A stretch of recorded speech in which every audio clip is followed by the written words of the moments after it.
1절부터 38절까지 말씀을 보도록 합니다. 구약성경 129페이지를 찾아주시기 바랍니다. 구약성경 129페이지 출애굽기 30장 17절부터 38절 말씀입니다.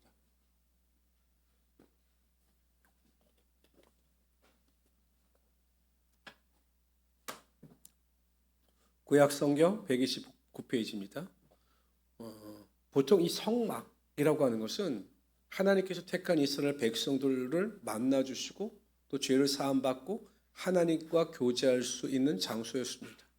그러니까 하나님 앞에서 지은 죄에 대해서 사함을 받을 수 있는 방법은 이 하나님께서 계시해 주신 성막을 통해서만 가능했던 거죠. 그래서 이 성막의 기구가 주는 영적인 의미는 우리에게 굉장히 중요합니다. 우리가 지난 시간에 계속 우리가 출애굽기를 통해서 살펴보지만 우리가 지난 시간에 이제 분향단에 대해서 살펴보았습니다. 이 분향단은 보통 그 향이라고 하는 것은 성도의 기도를 의미한다. 그리고 이 분향단은 가장 지성소와 가까이 있어서 하나님께서 가장 가까이에서 우리 기도를 들으신다라고 하는 우리가 교훈을 살펴보았습니다. 오늘은 물두멍입니다. 보통 우리가 여러분 볼 때요, 여기 보시면 이것이 번제단입니다. 번제단, 여기에서 제물을 태웠습니다. 그리고 이 번제단을 지나가면 이게 물두멍입니다. 이 물두멍 있죠. 물두멍이라고 하는 것은 물을 받아두는 그릇입니다.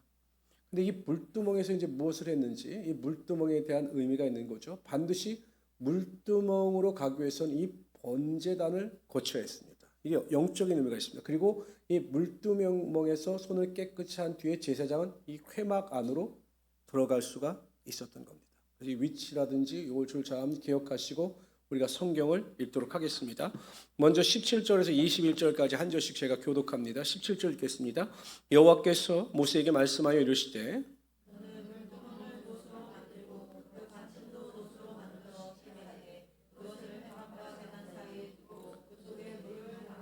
보세요. 제단과 회막 사이에 두라.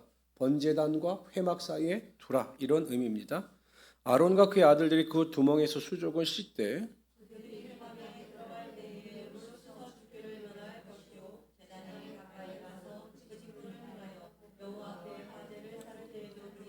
21절 다 같이 읽읍시다. 시작. 이와 같이 그들이 그 수족을 씻어 죽기를 면할지니 이는 그와 그의 자손이 대대로 영원히 지킬 규례니라. 제일 중요한 것은 물두멍은 번제단과 회막 사이에 있었습니다. 번제단은 보통 우리가 제물을 태우는 곳이다라는 것을 잘 알죠. 여러분, 예수님께서 우리 죄를 담당하시어 십자가에 달려 돌아가셨죠. 보통 이것을 산 제물로 하나님께 화목 제물로 드렸다라고 우리는 성경으로 표현합니다. 그러니까 예수님께서 거룩한 제물이 되사 번제단에서 자신의 몸을 태워서 하나님께 드린 겁니다. 근데 여러분, 예수님께서 우리의 죄를 담당하시어 돌아가실 때 우리 또한 예수님과 함께 우리의 죄를 사함받고 우리 죄로 인하여 우리가 영적으로 죽게 된 겁니다. 그러니까 여러분, 우리가 번제단이라고 하는 것은 우리가 예수 그리스도와 함께 십자가에 죽은 것을 상징적으로 의미하는 것입니다. 그리고 나서 여러분 어디로 가느냐? 물두멍으로 가죠.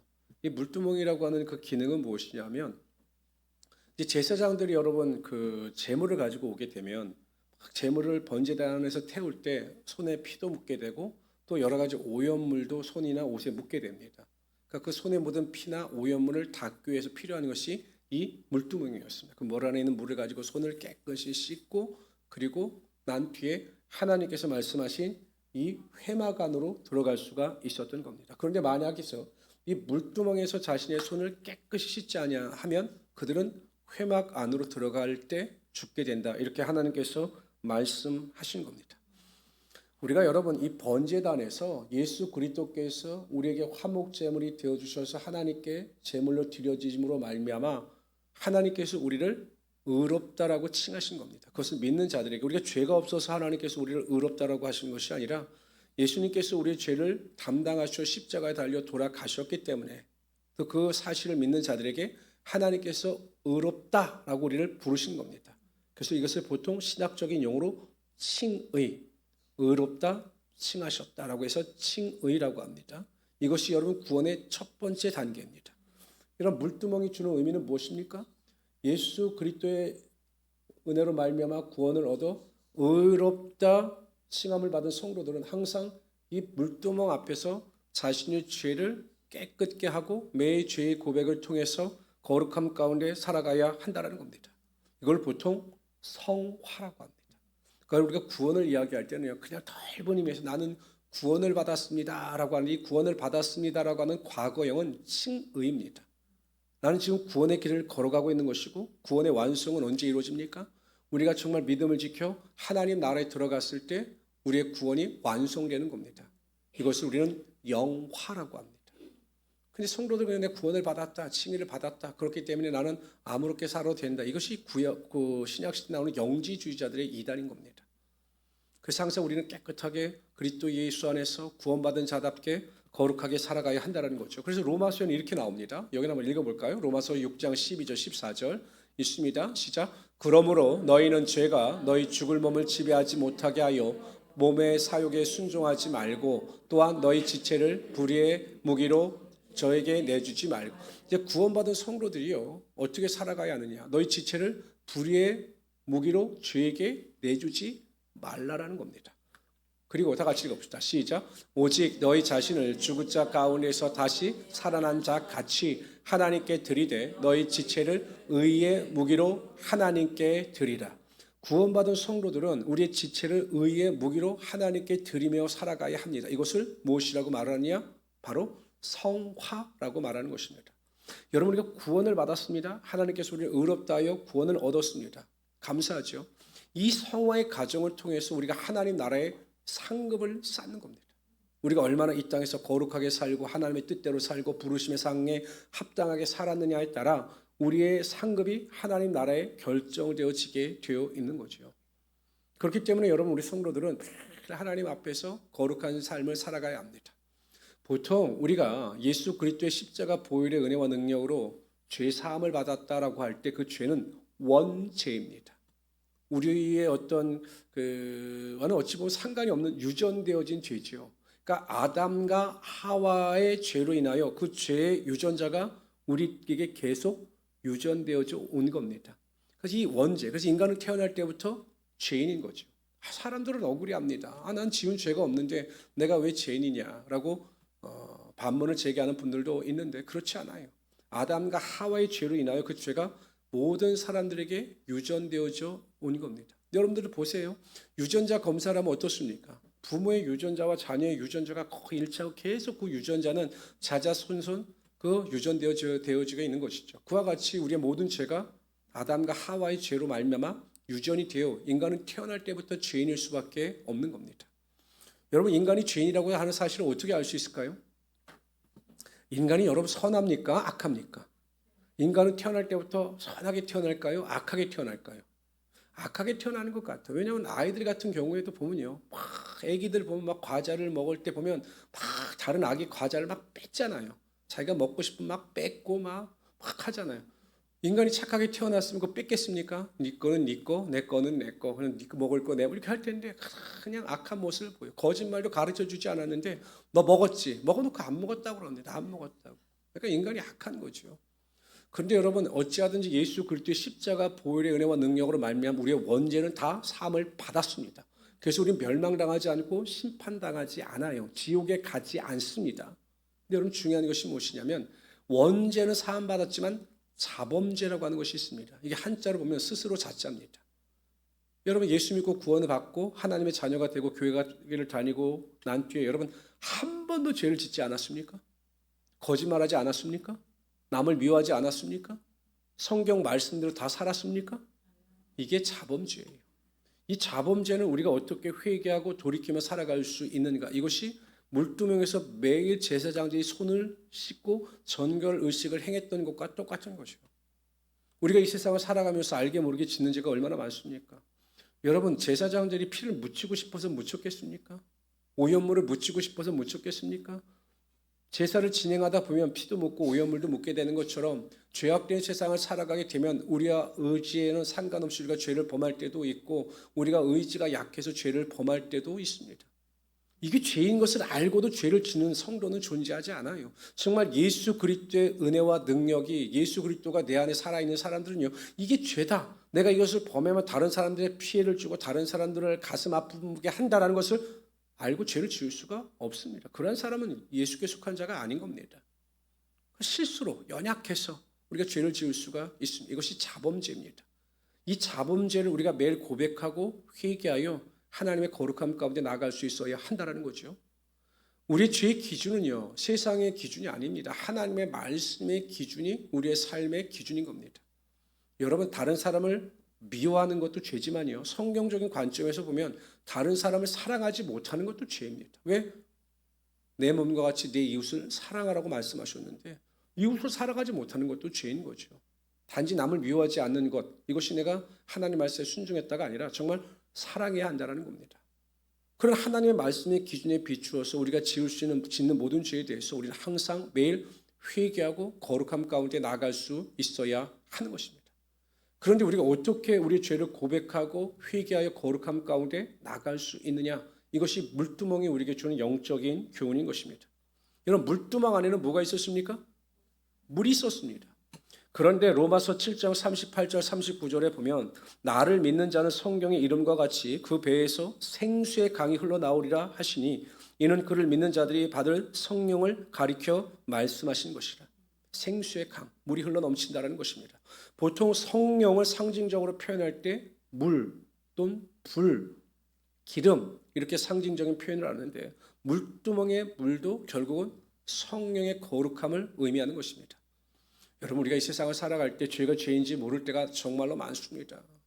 똑같이 죄를 져놓고도 어떤 사람은 민감한 게 이것이 죄라고 깨닫고 회개하는 분들이 있는가 하면 매일 반복되어지는 상황 속에서도 자신의 죄를 깨닫지 못하는 분들이 있습니다. 그래서 필요한 것이 무엇이냐? 성령의 도움이신 것입니다. 성령께서 우리 안에 거하시면 죄가 무엇인지를 깨닫게 하시고 우리에게 회개의 영을 부어주사 온전히 거룩함 가운데 나아갈 수 있는 은혜와 능력이 부어지게 되어 있는 거죠. 그래서 제가 매일 여러분들 귀가 닳도록 강조하는 것이 무엇입니까? 성령 충만을 받으라는 것입니다. 성령 충만을 받아야 여러분 죄에 대해서 민감해지고 하나님의 뜻대로 살아갈 수 있는 은혜와 능력이 우리의 삶 가운데 부어지게 되어 있는 겁니다. 성령께서 우리의 마음과 생각과 우리의 행위를 주장해 주셔야 우리가 거룩함 가운데 살아갈 수 있게 되는 거죠. 성령의 능력이 없으니까 매일 무너지고 매일 깨어지고 또한 잘못된 길을 걸어갈 수밖에 없는 겁니다. 우리 모든 성도님들은 제사장이 물두멍 앞에서 매일 전결의식을 통하여 거룩함 가운데 하나님의 회막 앞에 나아갔듯이 우리 모든 성도님이 성령의 충만함 가운데 회개하고 거룩함을 쫓아 하나님의 존전 앞에 나아갈 수 있는 하나님의 귀한 성도들이 되시기를 주님의 이름으로 축원합니다. 근데 오늘 성경에 보면요, 제사장들이요 이 전결 의식을 행하지 아니하고 회막에 들어가게 되면 죽었습니다. 그래서 죽었습니다. 그게 우리에게 주는 영적인 의미가 무엇일까? 우리가 지금은 뭐 하나님께서 우리가 거룩하지 않는다고 해서 우리를 바로 성전에 들어오는데 바로 죽이시진 않잖아요. 너무 무서울 것 같지 않아요? 갑자기 룰루랄라고 딱 오는데 저 성전이 예배당 앞에서 픽 쓰러져서 돌아가시면 너무 무서울 것 같아요. 그럼 이 거룩하지 못한 자들이 죽었다라고 하는 영적 의미가 무엇인가? 결국은 영적으로 죽었다라는 겁니다. 여러분, 거룩한 의식이 없고 죄에 사로잡혀 살면 하나님께 속한 자가 아니라 마귀에 속한 자가 되고 영적으로 죽은 자가 되기 때문에 하나님의 거룩하고 신령한 은혜와 능력을 맛보지 못한다는 것입니다. 항상 그 입술에서 세상에 속한 말과 행동과 생각이 나타나게 되어 있다는 거죠. 정 우리 모든 성도님들이 하나님께서 주신 회개의 영을 통해서 성령의 능력을 통해서 죄에 대해서 민감하시고 과연 어떻게 살아가는 것이 하나님의 뜻이고 하나님이 보시기에 아름다운 삶인가를 잘 분별하셔서 거룩함 가운데 살아갈 수 있는 하나님의 귀한 성도들이 되시기를 주님의 이름으로 축원합니다. 우리 22절부터 33절까지 읽도록 하죠. 22절 제가 읽겠습니다. 여호와께서 모세에게 또 말씀하여 이르시되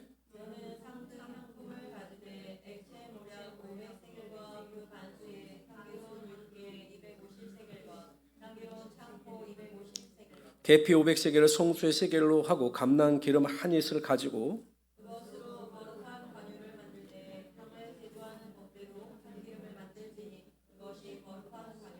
너는 그것을 회막과 증거궤에 바르고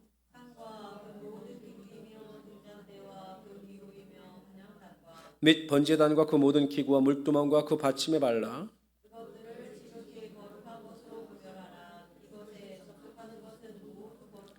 너는 아론과 그의 아들들에게 기름을 발라 그들을 거룩하게 하고 그들이 내게 제사장 직분을 행하게 하고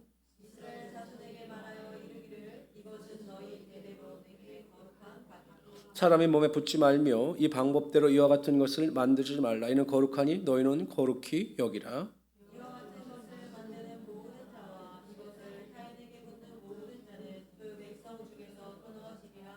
여러분 그 관유를 만들었습니다. 거룩한 기름을 만들어서 성전에 있는 모든 기구들을 발라 거룩하게 구별하였습니다. 여러분 제가 아까도 말씀드렸듯이 보통 기름은 성령을 상징하는 거죠. 그러니까 하나님의 성전에 있는 모든 사람들은 다 성령의 은혜와 능력으로 거룩해질 수 있다는 겁니다. 인간의 노력이나 수고가 아니라 성령의 은혜와 능력을 통해서 스스로 깨닫게 되고 하나님의 거룩함 가운데 나아갈 수 있게 된다는 것입니다. 근데 성전 기구뿐만 아니라 30절에 보면 기름을 발라 그들 아론과 그의 아들들을 거룩하게 하고 그들이 내게 제사장 직분을 행하게 하고 기름을 부어서 그들을 거룩하게 구별할 뿐만 아니라 그들이 제사장의 직분을 감당하게 하라 이렇게 말씀하셨습니다. 결국 여러분 성령의 은혜와 능력을 통해서 그들의 제사장 직분을 우리가 하나님의 일을 감당할 수를 말씀하고 있는 겁니다. 하나님의 일은 인간의 능력으로 감당할 수 있는 것이 아닙니다. 제가 예전에도 한번 여러 번 예화를 들여서 말씀드렸지만 어느 교회에 아주 좋은 대학의 교수님이 계셨는데 너무 똑똑한 거죠. 그냥 뭐 언어를 사용할 때도 그냥 고상한 언어를 사용하고 그런데 맨날 장로님들이 하는 그 기도의 내용이 유치해서 견딜 수가 없었던 겁니다. 어떻게 저렇게 유치한 문구를 써가면서 저렇게 기도할까? 내가 만약에 기도한다면 얼마나 멋있고 아름다운 용어를 가지고 기도할 텐데 맨날 이걸 자기 부인한테 이야기한 겁니다. 부인이 권사였는데. 그러니까 부인도 들으면서 괘씸했던 거죠. 교회 다닌 지 얼마나 됐다고. 저 자리가 얼마나 거룩한 자리인데. 그래서 그 목사님에게 담임 목사님에게 요청을 했습니다. 제발 우리 남편 기도 한 번만 시켜달라고. 그래서 목사님도 보통 그 자리는 안수 집사님이나 장로님들이 쓰는 자리니까 그럼 내가 수요 예배 때는 한번 저녁 예배 때 한번 고려해 보겠다라고 생각을 하고 어느 날 수요 예배 때 그 남편을 세운 겁니다. 얼마나 많이 준비를 했겠습니까? 교수니까 막 기도를 써가면서 외우고 뭐 그냥 결심을 하고 올라갔습니다. 그래서 목사님이 어느 집사님 나오셔서 기도해 주시겠습니다 하는데 이제 이 교수님이 참 멋있는 걸음을 가지고 탁 섰겠죠. 서가지고 탁 시작합니다. 거룩하신 나의 하나님, 오늘도 우리를 이 예배당에 불러주시고 우리를 예배제로 세워주심을 감사합니다. 그러더니 갑자기 아무 소리가 안 들리는 겁니다. 주여 소리만 들리더니 아무 소리가 안 들리는 겁니다. 성도들은 순간적으로 긴장했습니다. 왜 기도를 안 할까? 기도를 안 할까? 한참 시간이 흐른 뒤에 보니까 기도하는 분이 사라졌어요. 어떻게 된 일인가 하고 물어봤더니 강대상에 올라가서 딱 쓴 그 A4 용지를 보는데 안 보이더라는 거예요. 하얘서 아무것도 안 보이더라는 겁니다. 그리고 머릿속에 배찍장과 같아서 그렇게 기도문을 외웠는데 안 되는데 순간적으로 당황해서 그냥 도망을 가버린 거죠. 나중에 이제 부인 권사에게 이야기를 하더랍니다. 야, 그 자리는 아무나 쓰는 자리가 아니라는 걸 내가 알았다라는 거죠. 하나님의 일은 똑똑함과 인간의 능력과 지혜로 할 수 있는 것이 아닙니다. 하나님의 일은 성령의 절대적인 도움이 있을 때 지치지 않고 그 일을 완성하여 하나님께 영광을 돌릴 수 있게 되는 거죠. 여러분 이스라엘 백성들이 포로기에서 돌아와서 스룹바벨과 여호수아가 하나님의 성전을 세우려고 하였습니다. 그들의 목표는 이방 땅에 있으면서도 온전히 하나님께 제사를 드리지 못했기 때문에 하나님의 제사함이 그들의 삶의 목적이었습니다. 그래서 오자마자 성전을 세우기 시작합니다. 그런데 그곳에 있던 그 사마리아에 거주하던 이방인들의 방해로 말미암아 성전 건축이 멈춰지죠. 실망했습니다. 왜 우리가 하나님의 일을 하려고 하는데 왜 하나님께서 우리를 도와주시지 않느냐라고 마음속에 그 원망과 불평이 있었습니다. 어느 정도 시간이 흐른 뒤에 하나님께서 학개와 스가랴 선지자를 통해서 성전 건축을 독려하십니다. 그때 스가랴 선지자가 스룹바벨에게 이렇게 이야기합니다. 만군의 여호와께서 말씀하실 때 이는 성전을 세우는 것은 힘으로 되지 아니하며 능력으로 되지 아니하고 오직 나의 영으로 되느니라. 너희의 지혜나 능력이 아니라 성령께서 너희와 함께 하셔야 그 성전을 건축할 수 있는 것이다 라고 알려주십니다. 깨닫게 되지요. 그래서 그들은 자신의 힘과 지혜와 능력을 다 내놓고 성령의 능력을 의지하여 나갈 때 16년 만에 성전을 건축하는 하나님의 역사와 능력을 맛보게 되었던 것입니다. 예수님께서도요, 그 제자들이 하나님의 사명을 감당하기 위해서 무엇이 필요한지를 분명히 아셨습니다. 제자들의 능력이나 수고가 아니라 절대적인 성령의 능력이 필요한 것을 아셨습니다. 그리고 예수님께서는 철저히 제자들에게 부탁하십니다. 제발 예루살렘을 떠나지 말고 이 성에 머물러 있어라. 그럼 때가 되면 약속하신 성령을 너희들에게 부어주실 것이다 라고 약속하셨습니다. 많은 사람들이 있었을 것입니다. 그런데 여러분, 그 자리에 있던 사람들 중에 하나둘씩 떠나가기 시작합니다. 그리고 120명의 사도와 제자들만이 남았습니다. 약속한 날 그 약속대로 성령의 권능이 임하게 되자 그들이 완전히 변화된 사람이 되었습니다. 자신의 지혜와 능력과 담력으로 일하는 자들이 아니라 성령의 능력을 의지하여 살아갈 때 병 고치고 죽은 자를 살리는 하나님의 역사와 능력을 경험하게 되었던 거죠. 이 시대도 마찬가지입니다.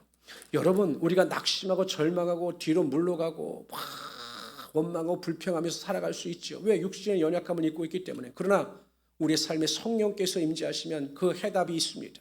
성령께서 우리의 마음과 생각을 주장하여 주사 불가능한 일을 가능케 하여 주시고 우리의 삶에 하나님의 역사와 능력이 반드시 나타나게 하여 주시는 것입니다. 그래서 항상 여러분들은 여러분의 지혜와 능력이 아니라 성령의 능력을 힘입어 성령이 주시는 지혜를 가지고 세상 가운데 넉넉히 이기며 살아갈 수 있는 우리 성도들이 되시기를 주님의 이름으로 축원합니다. 우리 34절부터 38절까지 읽도록 하죠. 34절 제가 읽겠습니다. 여호와께서 모세에게 이르시되 너는 소합 향과 나감 향과 풍자 향의 향품을 가져다가 그 향품을 유향에 섞되 각기 같은 분량으로 하고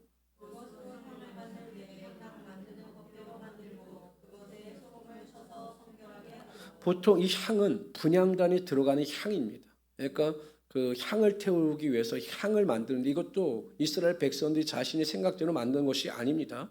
그 향 얼마를 곱게 찌어 내가 너와 만날 회막 안 증거궤 앞에 두라. 이 향은 너에게 지극히 거룩하니라.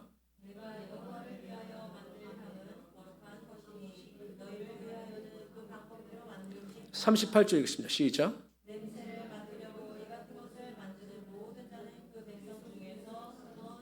분향단에 들어가 향에 대한 것입니다. 이게 향을 태워야 되니까 그 향을 만드는데 근데 중요한 것이 무엇이냐? 여기다 소금을 쳤습니다. 그냥 향에다가 소금을 쳤습니다. 우리가 여러분 잘 알다시피 그 소금이라고 하는 것은 부패를 방지하는 것입니다. 그래서 우리가 보통 소금은 정결하게 하고 거룩하게 하고 부패를 방지하는 것이다라고 알고 있죠. 그런데 한편 이 소금은요 언약과도 관련이 있습니다. 언약. 이 소금이라고 하는 것은 어떤 소금으로 할 때 소금 언약이라고 해서 뭐 하나님과 인간 사이 또 인간들 사이 언약을 상징적으로 표현할 때도 있습니다. 민수기 18장 19절에 보면 이스라엘 자손이 여호와께 거제로 드리는 모든 성물은 내가 연관 목의 음식으로 너와 내 자녀에게 주노니 이는 여호와 앞에 너와 내 후손에게 영원한 소금 언약이니라. 그러니까 소금은 하나님과 인간 사이에 언약을 상징하기도 하는 물질이었습니다. 그럼 여러분 향에 소금을 친다라고 하는 것은 이 하나님께 드리는 기도가 하나님의 언약과 관련이 있다는 거죠. 하나님의 약속과 관련이 있다라고 하는 것입니다. 이것을 우리가 어떻게 해석할 수 있느냐? 우리가 기도할 때요. 우리가 이제 막 기도하잖아요, 하나님. 근데 우리 이제 마음속에 있는 소원이나 여러 가지 원통함이나 여러 가지 문제를 위해서 막 기도합니다. 근데 그러한 기도도 정말 좋지만 하나님의 말씀에 근거하여 그 말씀의 약속을 붙잡고 기도할 때 하나님께서 그 말씀의 약속대로 우리의 삶에 분명히 이루어지게 하여 주신다는 거죠. 어떤 권사님 한 분이 그냥 어렸을 때부터 아이를 낳고 몸이 굉장히 안 좋으셨는데 뭐 병원에 가도 별 증상이 없고 그래서 이분이 매일 치료를 받다가 하루를 막 기도하는 중에 하나님께서 말씀을 주시는데 출애굽기 말씀을 주시더라는 겁니다. 출애굽 15장 26절 말씀이 무엇이냐면 이르시되 너희가 너희 하나님 나 여호와의 말을 들어 순종하고 내가 보기에 의를 행하라. 내 계명의 길을 기울이며 내 모든 규례를 지키면 내가 애굽 사람에게 내린 모든 질병 중 하나도 너희에게 내리지 아니하리니 나는 너희를 치료하는 여호와임이니라. 여호와 라파의 하나님의 말씀을 붙잡고 매일 반복하여 말씀 안에서 약속을 부여잡고 기도할 때 하나님께서 간건케 하는 축복의 은혜와 능력을 내려주셨다라고 하는 간증을 제가 들었습니다. 그러니까 여러분, 기도하는 방법도 다양한데요. 하나님의 응답을 받으시는 가장 확실한 방법 중에 하나가 하나님의 말씀을 붙잡고 기도하는 겁니다. 어떤 경우에는요, 이렇게 기도해도 되는 겁니다. 내가 막 살아가는데 마음속이 불안하고 두려워서 견딜 수가 없어요. 마음속이 초조합니다. 그럴 때 뭐 하나님 제 두려움이 떠나가게 하시고 제 마음의 평안을 허락하여 주십시오 라고 기도할 수도 있지만, 빌립보서 4장 6절 7절에 보면 아무것도 염려하지 말고 다만 모든 일에 기도와 간구로 너희 구할 것을 감사함으로 하나님께 아뢰라. 그래야 모든 지각이 뛰어나신 하나님의 평강이 그리스도 예수 안에서 너희 마음과 생각을 지키시리라 라고 하는 그 말씀을요, 어디에 기록하시거나 하셔서 기도하실 때마다 그것을 읽고 그것을 선포하면서 하나님 이 말씀대로 하나님의 약속대로 나의 생각과 마음속에 하나님의 평안이 임하게 하여 주십시오라고 기도하면 그 기도가 권세가 있다는 겁니다. 그러니까 막연하게 기도하지 마시고, 그러니까 여러분, 기도하는 방법이 다양한데요. 저는 그래서 항상 그 말씀 기도와 관련된 말씀 카드가 있습니다. 그래서 기도할 때 그 말씀 카드를 가지고 그 말씀에 입각하여 약속을 믿고 하나님께 선포하는 거죠. 구하라 그러면 너에게 주실 것이요, 찾으라 그러면 너희가 찾을 것이요, 문을 두드리라 그러면 너에게 열릴 것이니 구하는 이마다 얻을 것이요, 찾는 이가 찾을 것이요, 두드리는 이에게 열릴 것이니라. 하나님 이렇게 말씀하셨으니 제가 구하는 모든 것마다 하나님 축복하시고 얻게 하시고 문이 열리는 은혜와 능력이 임하게 하여 주십시오라고 기도한다면 하나님의 약속을 붙잡고 기도하는 것이기 때문에 더 하나님의 강력한 응답이 임하게 되는 것입니다. 그래서 여러분, 그렇게 한번 기도해 보시면 여러분의 기도가 훨씬 더 권세가 있고 능력이 있고 응답이 확실하게 나타나게 하여 주시는 것입니다. 37절에 보면 이렇게 말씀하십니다. 네가 여호와를 위하여 만들 향은 거룩한 것이니 너희를 위하여는 그 방법대로 만들지 말라. 보통 향은 성도들의 기도를 상징한다라고 제가 말씀을 드렸습니다. 그러면 이 향을 거룩하게 하라라고 하는 것은 우리의 기도가 하나님께 대하여 거룩한 기도가 되어야 한다는 겁니다. 야고보서 4장 2절 3절에 보면 이런 말씀이 있습니다. 너희가 얻지 못하면 구하지 아니하기 때문이요, 구하여도 받지 못하면 정욕으로 쓰려고 잘못 구하기 때문이라. 그러니까 여러분, 거룩한 기도에 반대되는 개념은 정욕의 기도인 겁니다.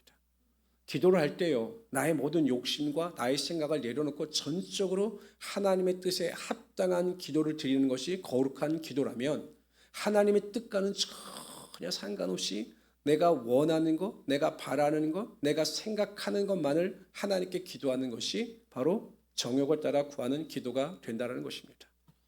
여러분, 우상을 섬기는 자들도 기도합니다. 그렇죠? 왜냐하면 여러분, 수능 때가 이제 가까워지면 이제 100일이나 뭐 이렇게 가까워지면 그 학부모들이 어떻게 하냐면 참 것도 신기합니다. 꼭 불상을 찾아가도요, 엄청 큰 불상을 찾아갑니다. 큰 불상일수록 능력이 있다고 생각하는지 큰 불상을 찾아가 100일 동안 기도를 합니다. 그들의 기도의 내용은 무엇일까요? 하나밖에 없어요. 비나이다, 비나이다. 우리 아들, 우리 딸 좋은 성적 거두게 하셔서 좋은 대학교 들어가게 하여 주시옵소서. 이 기도밖에 없어요. 이게 정욕을 위한 기도입니다. 뭐 우상을 섬기는 자들이 비나이다, 비나이다. 내가 우상의 뜻에 합당하게 살아가게 하시고 거룩하게 살아가게 하십시오. 이렇게 기도하는 내용은 없습니다. 이게 우상에게 드리는 기도와 하나님께 드리는 성도의 기도의 차이점이라는 거죠. 성도들은 항상 거룩한 기도를 드려야 되는 것입니다. 나의 생각과 나의 모든 탐심과 탐욕을 내려놓고 과연 이 일을 통해서, 이 상황을 통해서 하나님께서 나에게 원하시는 것이 무엇이고 나에게 받기를 원하시는 것이 무엇인가. 만약에 여러분의 마음에 소원이 있습니다. 재물에 대한 소원, 장막에 대한 소원, 또한 자녀에 대한 소원이 있습니다. 그럴 때도 그렇게 기도하는 겁니다. 하나님, 내가 내 자녀를 위해서, 내가 물질을 위해서 하나님께 마음의 소원을 쫓아 기도합니다. 그러나 나의 기도가 하나님의 뜻에 합당하지 않은 기도라면 내 기도를 바꿔주시고 하나님의 합당한 기도를 드릴 수 있게 도와주십시오라고 기도하면 하나님께서 우리의 기도를 바꿔주시고 그 기도가 거룩한 기도가 되게 하시며 능력의 기도가 되게 하여 주시는 겁니다. 정욕의 기도를 하는 사람들이 어떤 특징이 있느냐? 자신의 뜻대로 되지 아니하면 항상 원망하고 불평합니다. 기도는 하는데요. 정욕으로 구하는 자들은요. 자신의 뜻대로 자신의 생각대로 자신의 때에 기도가 응답되지 아니하면 매일 불평합니다. 왜 하나님께서 내 기도에 응답하시지 않느냐. 하나님은 나를 사랑하시지 않는 것 같다라고 그래서 기도를 포기합니다. 거룩한 기도를 드리는 성도들은 어떠하느냐. 그럼에도 불구하고 반드시 하나님의 뜻이 있고 하나님의 길이 있고 하나님의 인도하심을 믿음으로 말미암아 모든 일에 감사하면서 넉넉히 이기며 기도할 수 있게 되는 것이죠. 저는 우리 모든 성도님들이 정욕의 기도가 아니라 거룩한 기도를 통해서 하나님의 마음을 감동시키시고 하나님의 은혜의 보좌를 움직이셔서 구하는 것보다 생각하는 것보다 넘치는 하나님의 놀라운 은혜와 능력을 맛보며 매일 살아갈 수 있는 우리 성도들이 되시기를 주님의 이름으로 축원합니다. 기도합시다. 조시 하나님 정말로 감사합니다. 항상 우리가